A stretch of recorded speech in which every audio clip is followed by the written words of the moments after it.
So, today is June the 12th, and on this day 40 years ago, which I find very hard to believe, in 1981, the movie Clash of the Titans was released, and that is a firm family favourite. We loved it when I was growing up.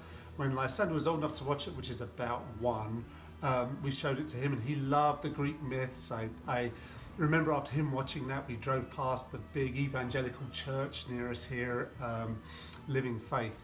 And he'd by this is a bit later, this is maybe when he was 5 or 6, and we drive past Living Faith Fellowship Church, and he says, Daddy, is that where the brainwashed people are? And I laughed a little bit. I said, well, yeah, there's a church there, yeah, and they're quite evangelical and the rest of it. And he said, Dad, he's in the back seat, of course, I'm driving in the front. He says, I don't believe in God. And a little bit inside me just bursts with pride, and I don't say that. I said, okay, that's great. He said, no, he says, I believe in Perseus. And I have to admit, that was one of the most amazing things I ever heard, because of course Clash of the Titans is the story of Perseus and Andromeda and the Kraken, release the Kraken, and Chiron and all the gods fighting on Earth, and we loved it. And of course, the person who brought all those characters to life was Ray Harryhausen. Clash of the Titans was the last film that he put together.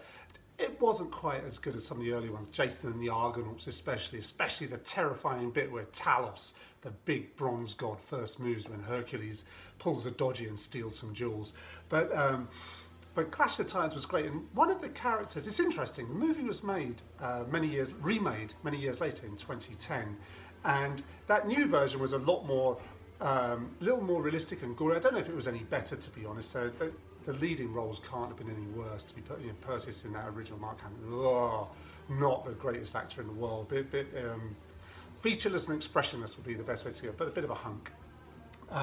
But one of the characters that made it from the first movie also to the second movie was the owl that was created. It's the mechanical owl that Hephaestus makes for one of the goddesses. I can't remember which one. But and its name was Bubo. And I found that there is a cocktail called a Bubo Bubo. It's actually it's nothing to do with the owl. It's from a bar in Stockholm, I believe.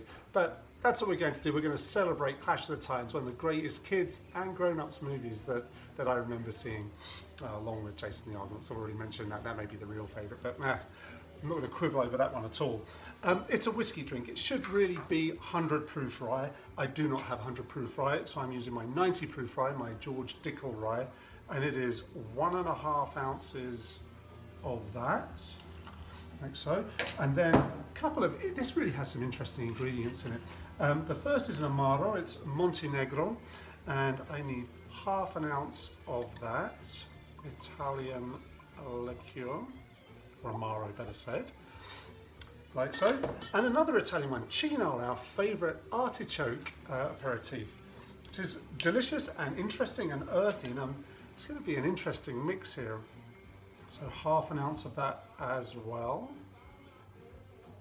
But of course, all these sort of spicy, fiery, earthy, and sweet with the Montenegro, but not too sweet. Ingredients are going to need balancing out, and that's where we're going to go for 1/3 ounce of, well, runny honey. We can call it honey syrup. It's kind of 3 to 1 honey to 1 part, or 3 parts honey to 1 part hot water.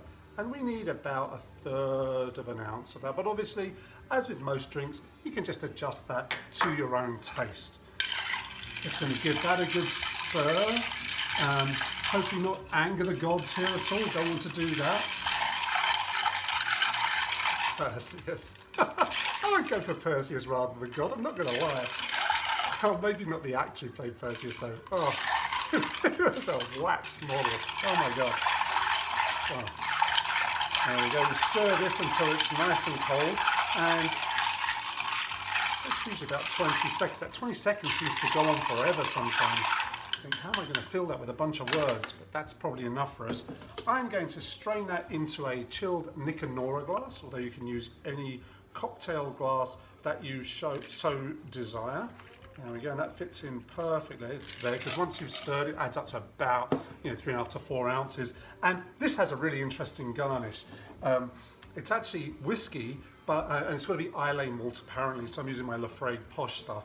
But what you do is you put it into a little spray bottle and you mist the top of the glass. Like so. Okay, let's see what we've got. Oh, by the gods, that's good. Cheers.